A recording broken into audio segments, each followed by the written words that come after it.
We are recording. Hello. Today I'm with Chief Lackey and Sgt. Nadgwick.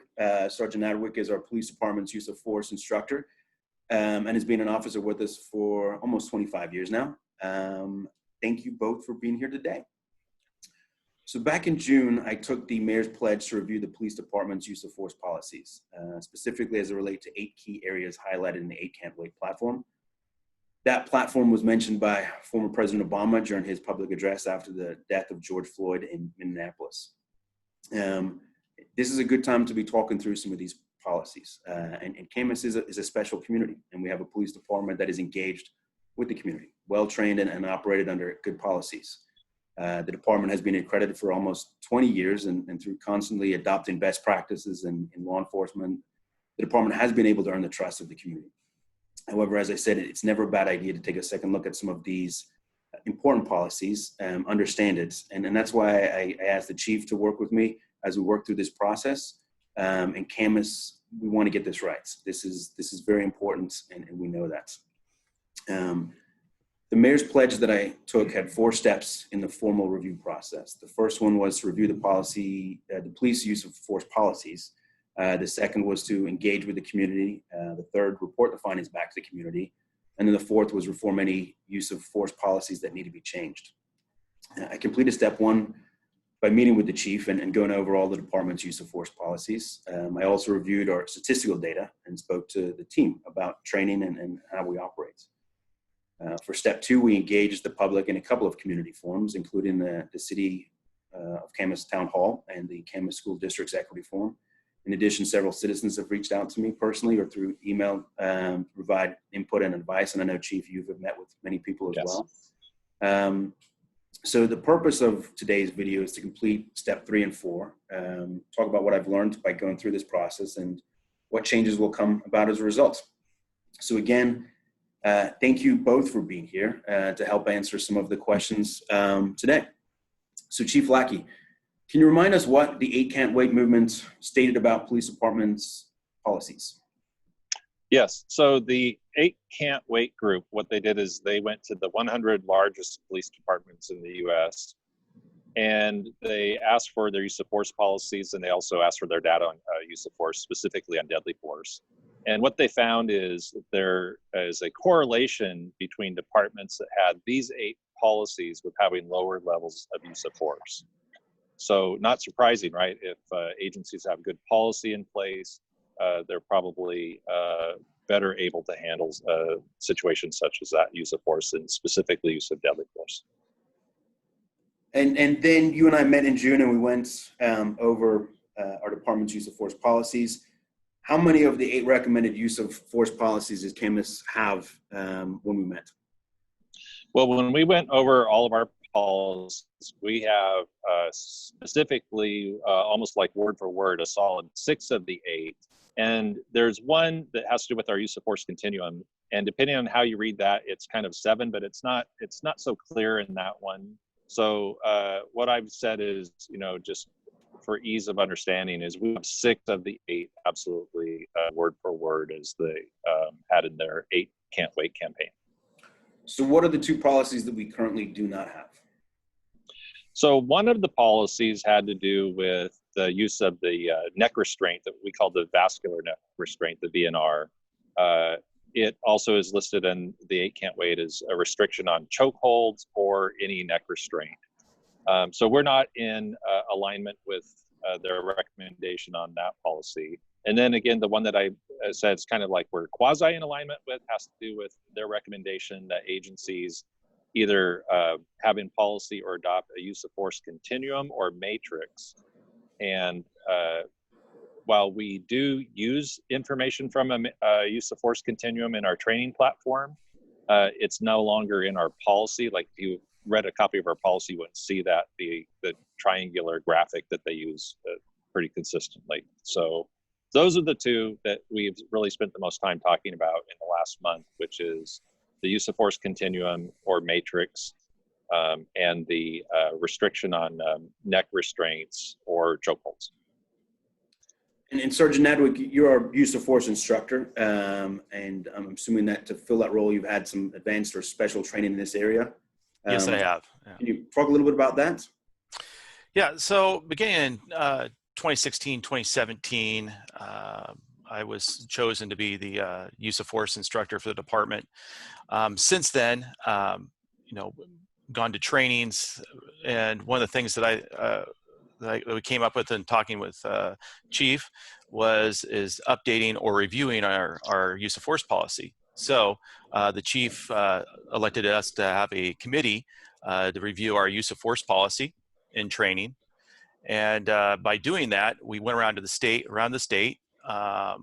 getting use of force policies from both big and large, or excuse me, both big and small agencies in Washington and some outside of state too, and started comparing them to what we had and what we didn't have. And that's where we started with. We also consulted with a use of force expert up out of Seattle in regards to our use of force policy, any recommendations they had. We also, when we started updating our use of force, which is always great, always to update policy because things are continually changing. Once we did our updates and brought us into a line with a lot of our sister agencies or larger agencies, we had it legally reviewed through an attorney that also works with the Washington Association of Cities for any kind of legal recommendations, advice, and review of that. So one thing I can say is in this update that we began doing in 2017 and we rolled out in the end of 2018 and into 2019, I'm pretty proud of what we have. I believe it's very strong in the fact that it really emphasizes in policy not just state statute, but case law when it comes to the use of force by law enforcement. Those are the big things, and we really hit those home, especially when we start talking about what's reasonable, what's necessary, and the correlation with those two. So what we have today, I'm very proud of. I think it is very progressive, and we're not the only ones that have such a policy too. Like some of the other agencies that we went and reviewed, they're right on par for it as well. So. And training is obviously extremely important. Can you talk a little bit about the training or how often you conduct training, what that looks like? Yes. So when it comes to policy review on the use of force, that is annual. That is an actual sit-down classroom where we go through the hard copies of the policy. We also go through a PowerPoint. We also go through scenarios and scenarios, and then we apply what we've learned in our force policy to the videos that we watch. That's just the annual part, and that will happen a couple times during the year so we can catch every officer in the department on training days. The other thing that we do too, and we build into our use of force training program, is when officers start being trained on defensive tactics class or taser recertification class, or even in our firearms classes, we're always reverting back in those trainings to the use of force policy. So they're hitting on our instructors in those various areas are always referring back to our policy when teaching their class. So this is a kind of a constant thing throughout the year. I know one of the things we talk about, or people have talked about, is the use of force continuum, the model, and that model per se is not verbalized in our use of force policy, but it is in our training. It is a training model that we use, that we discuss not only when we're discussing our policy, but we're also discussing in training when it talks about defensive tactics or firearms or taser or the 40 millimeter. That model is a training model, and we revert to it in training when we talk about what's passive resistance, what's active resistance, what's assaultive behavior. How does that, how do our reactions correspond to that?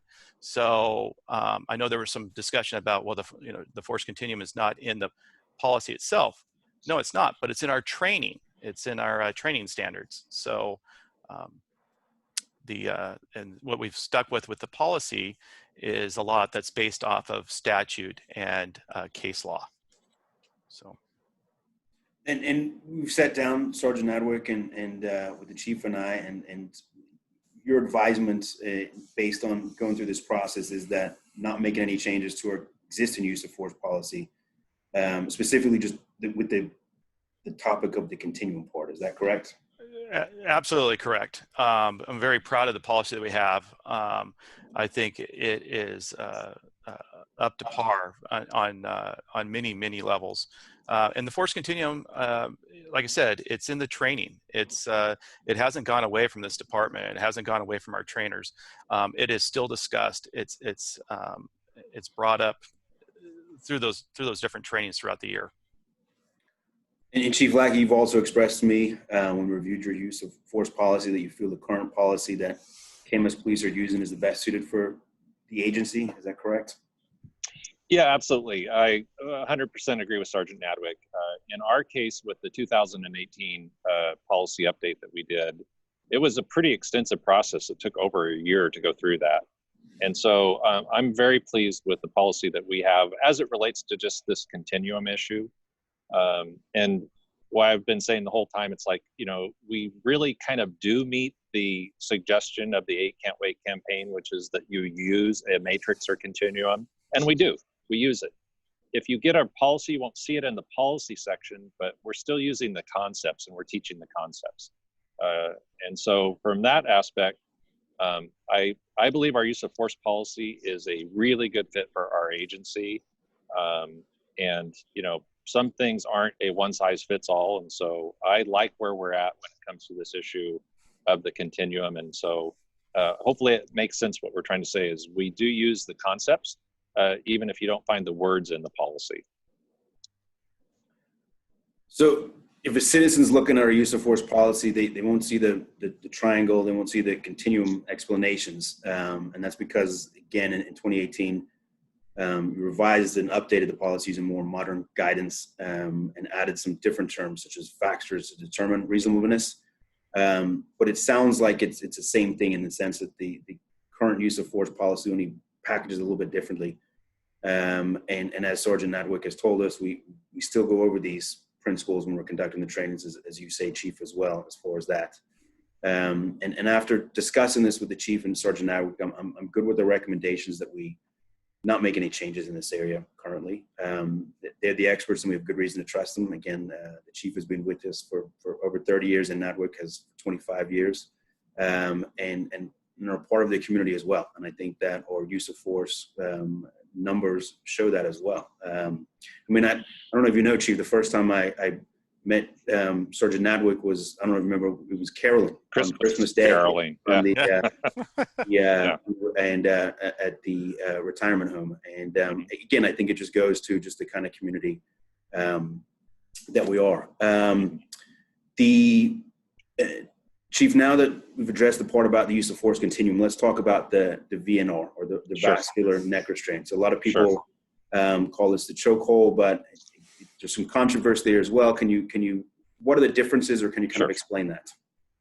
So the 8 Can't Wait campaign, the one policy that I said or the one suggested policy that they recommended is that departments either ban the chokehold or neck restraint or use it at a level of only a deadly force.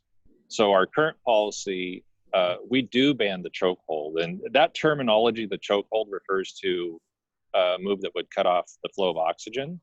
The VNR is a move that's it cuts off the flow of blood through the cardioid artery, and so it's a different move, but still, I think generally people see them as the same thing. It's a move that has something to do with the neck, and so our policy does currently allow that at a level of a control hold, which is lower than the deadly force level. And in the 8 Can't Wait material, they're advising the department should restrict chokeholds and neck or VNR holds to only those situations where deadly force is authorized. Is that correct? That's correct. And again, our policy, although we do restrict the chokeholds, we ban the chokeholds, we are allowing the VNR component. So that's where we're not in alignment with the suggested at the 8 Can't Waits. And the chief and I have discussed this one a lot. I've also discussed it with the police officers.